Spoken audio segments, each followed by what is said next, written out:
দর্শক দেখতে পাচ্ছেন এই পাশে স্বল্প পরিমাণে বরবটি নিয়ে আসছেন আর ধুন্দল নিয়ে আসছেন। বরবটি কত করে চাইতেছেন? 40 টাকা কেজি।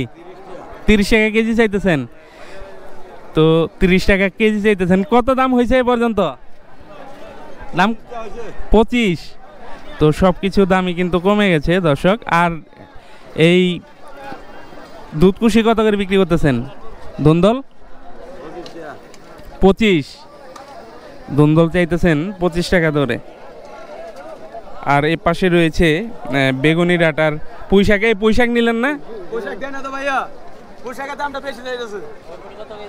কত কত চাইতেছেন?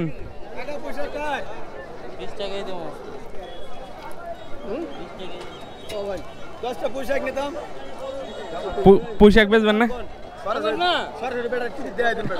তো কৃষক এখানে নাই, সেজন্য দরদাম শোনাইতে পারলাম না আপনাকে।